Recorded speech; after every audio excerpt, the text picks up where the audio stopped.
All right, we're gonna solve the problem 9C for the paper 1 on the math IB exam.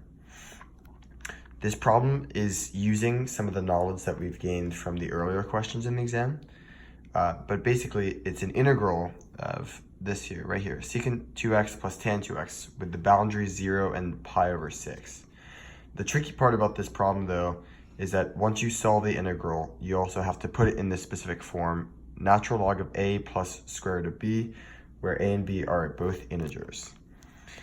So we know we're given that secant 2x plus tangent 2x is equal to cosine x plus sine x all over cosine x minus sine x. So I'm just going to go ahead and substitute that right into the integral itself. So we're given that, same integral, same boundaries.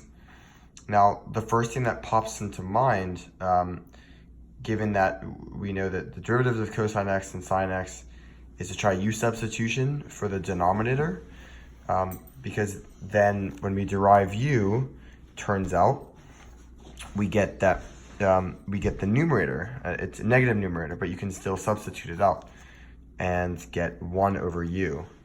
So basically, let u equal the denominator, derive du dx, and get this as the result, and then substitute that into this equation. There will be a negative sign on the outside because we have this negative right here. However, when we change the boundaries, substituting in 0 and pi over 6 in the u equals cosine x minus sine x equation, we don't get the order of values that we had earlier, where 0 was less than pi over 6, so it was on the bottom of the integral. Instead, when we substitute in 0, we get a result that's less than what we substitute, or sorry, greater than what we substitute in for pi over 6, which means then if we were to keep the same boundaries, if we were to keep the order of the boundaries the same, the integral would not be correct. So we need to flip the boundaries. Here we go, since 1 is greater than root 3 minus 1 over 2, to this, which gives us another negative sign, because when you flip the boundaries, you have to make the integral negative. Fortunately, though, that cancels out the existing negative from right here, and then we're left with positive 1 over u du from the boundary root 3 minus 1 over 2 to 1. Now, since we know the integral 1 over u, that part isn't that tricky. It's just natural log of absolute value of u. The boundary is root 3 minus 1 over 2 to 1. And then substituting in the boundaries, we get ln 1, which is 0, because e to the 0 is 1.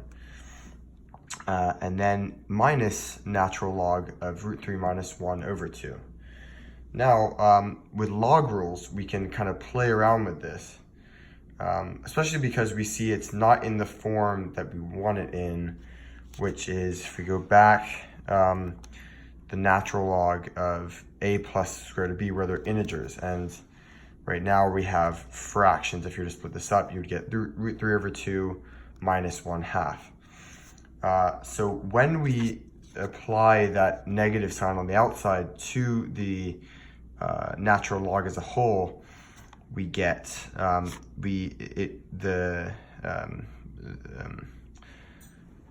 what's inside the natural log, the absolute values, it flips, it inverts.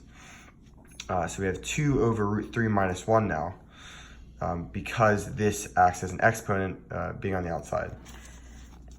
So now, since one thing we can do with this now is multiply the denominator by the conjugate, because you can't have square roots in the denominator.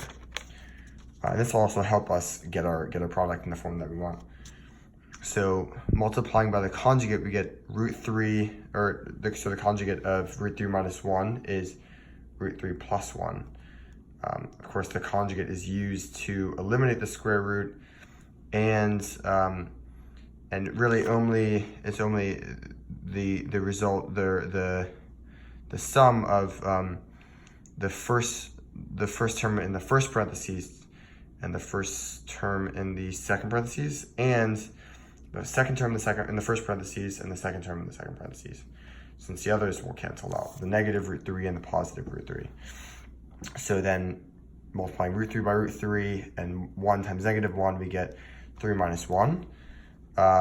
Unfortunately, that's 2, which is what the a factor of the numerator.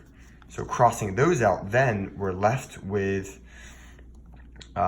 two numbers that fit the form that we want, which are 1, a, an integer, and root 3, which is a square root. Okay, and that's line C, sorry.